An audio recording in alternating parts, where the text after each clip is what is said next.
Bears have a unique ability to regulate their insulin and utilize different fuel sources during various phases of their life cycle.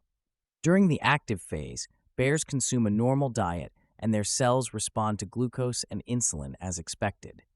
However, in the fall, bears enter a hyperphagic phase where they consume an enormous amount of calories, up to 20,000, 40,000 per day, and gain significant weight. Despite this extreme calorie intake and subsequent period of inactivity during hibernation, bears do not develop diabetes as humans might under similar circumstances. Researchers have discovered that during hibernation, bears' cells become insulin resistant, preventing glucose uptake and forcing the cells to rely on fat for energy. This phenomenon is due to the suppression of glucose transporters like GLUT4 and GLUT1 at the gene expression level. By making their cells insulin resistant and promoting fat utilization, bears can effectively spare glucose for the brain during hibernation.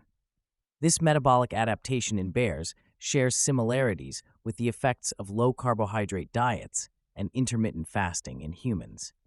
During periods of low activity, reducing carbohydrate intake and practicing intermittent fasting can help human cells become more insulin resistant, encouraging the body to burn stored fat while preserving glucose for the brain.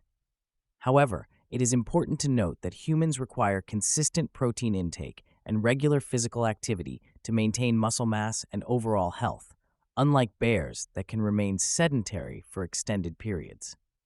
Research has shown that increasing daily step count can significantly reduce the risk of all-cause mortality in humans. Walking is an easy and effective way to improve metabolic health regardless of diet.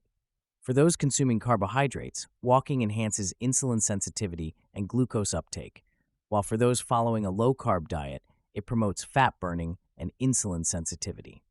In conclusion, although bears and humans have distinct physiological differences, we can learn from bears' metabolic adaptations and apply some principles to our own lives. Adjusting carbohydrate intake based on activity level, practicing intermittent fasting, prioritizing protein consumption, and maintaining regular physical activity can all contribute to improved metabolic health and reduced risk of chronic diseases.